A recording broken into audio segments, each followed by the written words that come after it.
Hi everyone, this is Kevin from Westwind Moto, and today we're looking at our flagship lineup in our Enduro series. This is the Enduro 40.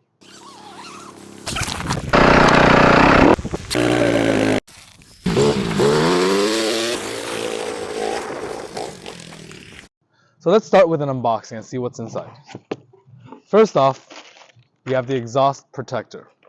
You'll notice that it'll come with two different sized metal hose clamps based on the size of your exhaust. Choose only one of it to install onto your bike to protect against the back plate rubbing against the exhaust and burning a hole through it. Next up, we have the installation hooks. So you've got two installation hooks in the back that are using a bolt to tie down to it. And then we also have two Velcro straps that can be looped through the two metal D-rings inside. And these are used on the frame locations for the front straps. Next up, we have the center portion of our RW base. And that's how it looks like. Let's place it on this side. Once you have the center portion, the next piece that comes out will be the left and right pieces. The left and right pieces of the base are marked on it as well, showing left and right. So make sure you install it properly based on its location on the left or right side of the base. Also in the same packaging, you will see that there are two straps that are used for installation of the base. Next up, we have the main portion of our Enduro 40 kit. These are the two 20-liter bags that go inside the baskets themselves. So you'll notice the one I picked out, it says right on it, and so meaning that this goes on the right side. Do not make the assumption that they are universal. They have to fit on the left and right side individually. Okay, so this one's the left one. And finally, at the very bottom of the box, we have the baskets that hold the two dry bags in them. Similarly, they will be labeled left and right. So this one is going on the left side, making sure the logo is facing the right way. So you'll see that this one will fit on the left. And similarly, this one will fit on the right side of the bag with the bag facing up for the dry bag to go inside. And that's everything inside the box of the Enduro 40 kit. Let's move on to installation. To begin installation of the Enduro series, we must make sure that the Ranger Wild's base is put together first.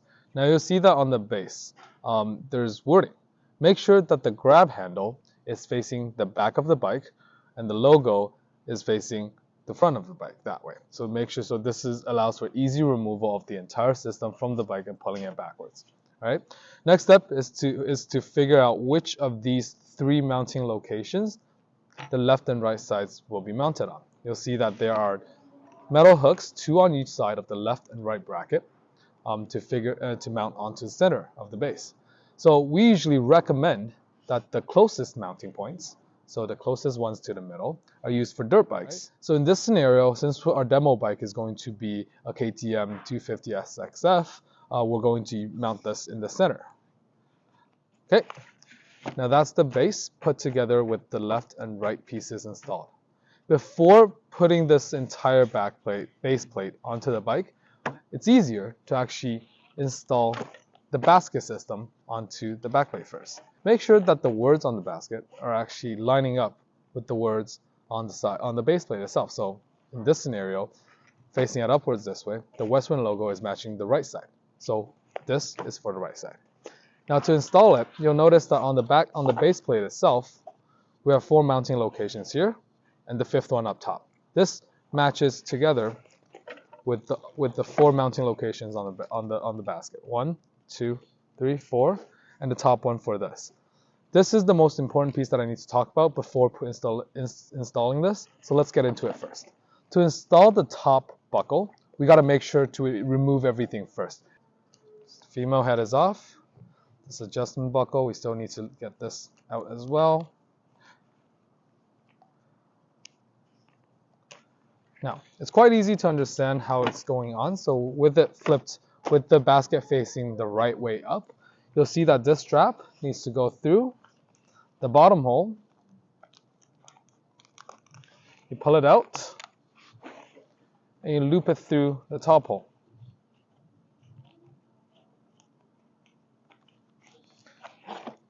Put it out more so you have more room to leverage and use this to loop back whatever you took off. So first off is the bracket. Now looking at the shape of this, this is the way that the buckle is closing up top. So make sure that the rounded side is facing outwards. Let's go in through here. Do that top piece. Once the adjustment buckle is on, next step is to put the female buckle back up. To make sure you have the right side up, the side with no logos and no wording is the one that's facing up, whereas the side with a logo in the back, some wording on the back, is the one that's facing downwards. Since we're buckling in this way, the side with no logos is facing up this way. All right, so we put it in through the inside first. We drag it out, loop it around through the back portion of the buckle.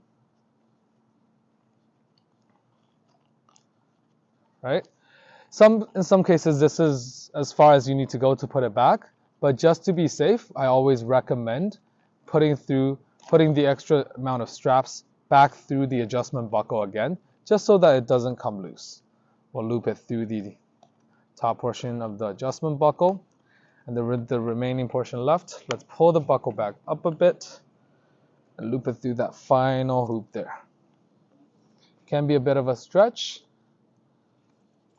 but once it's in, you have it snug and tight. Okay, and that's in. Let's pull it tight there.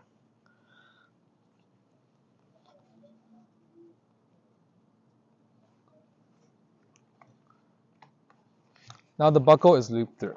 Okay, so once the top portion is installed, let's turn around to the four mounting locations on the sides. The four mounting locations on the basket are already installed together, so make sure you unhook it first. As such, now we have to loop these straps, similar to what we just did with the top one. So once that hook is done, you'll see that it's looped through the bottom plate there, and it's attached to the basket itself. Repeat the same process for all 4 points on the bottom piece as well, these 4 points, and you should have the basket secured to the back plate together. All right, so now that we have the baskets installed onto the base, let's take a quick look at our installation. So all 4 hooks, 1, 2,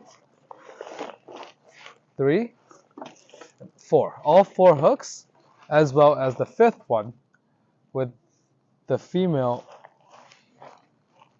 hoop there, is installed through on both sides. So the female buckle is looped through entirely on the top. So that's a good installation. Next step here, before we actually put the system on the bag, is just to make sure I explain to you guys how these are here. When you have the base open, you'll notice that these straps are already pre-installed onto the base with the hook already applied here. These hooks will need to be taken off later, and we can install it together with the bolts, with the mounting bolts onto the bike itself. These are 2 for the back with the handle facing backwards of the bike, and there are 2 straps up front for the front of the bike for the 2 frame sides. All right, let's move on to the bike. First off, let's look at the mounting points.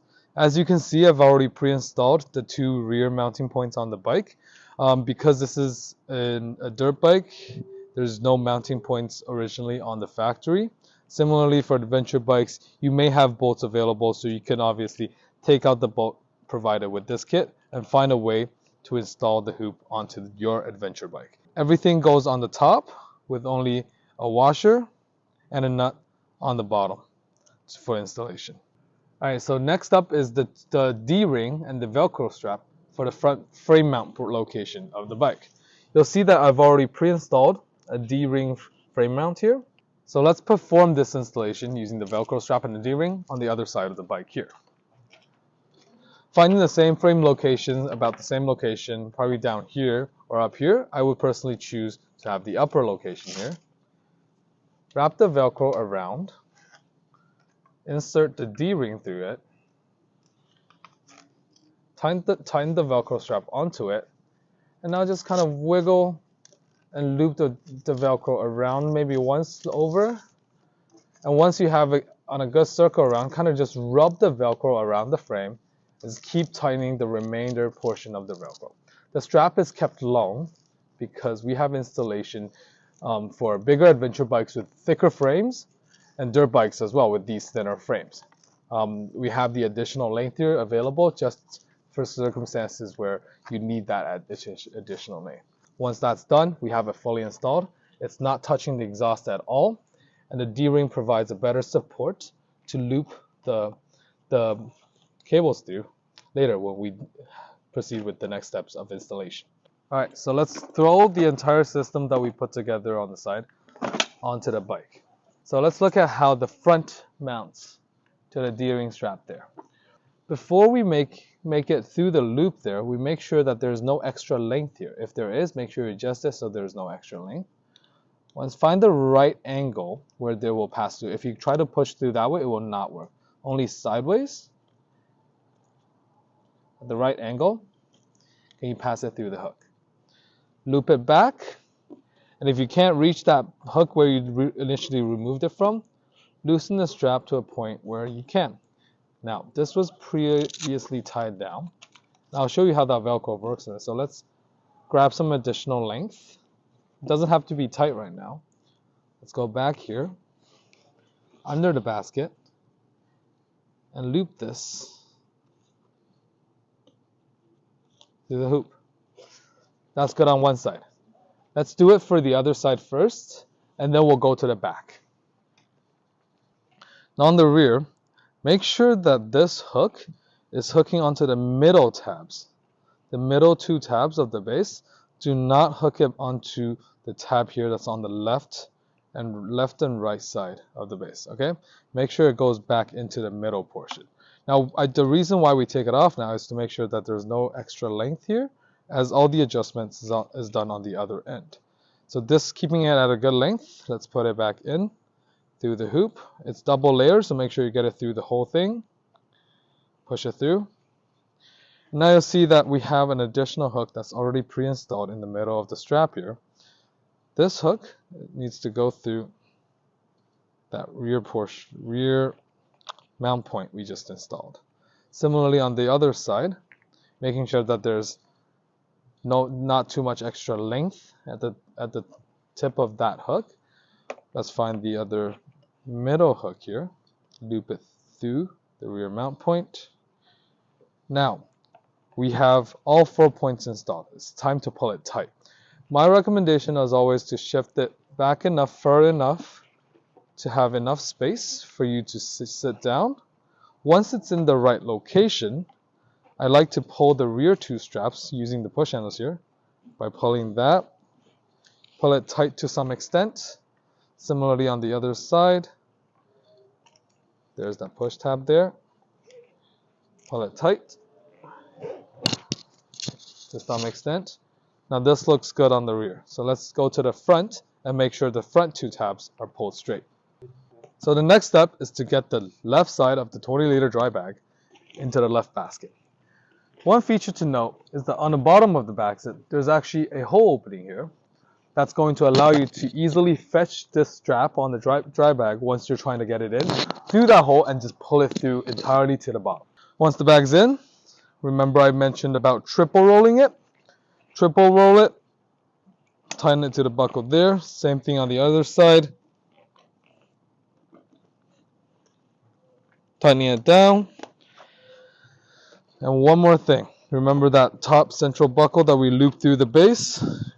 Grab that buckle, make sure it's available. Feed it underneath the grab handle, the front male buckle, and close it in tight.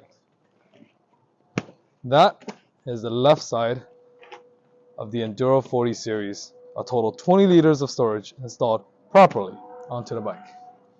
So this is the full installation guide of our Enduro 40 kit, the rackless system that can be installed on any dirt bike, dual sport Enduro bike, or even bigger adventure bikes if you choose to have a rackless system. Any more information can be found on westwindmoto.com. That's it for today. Signing off.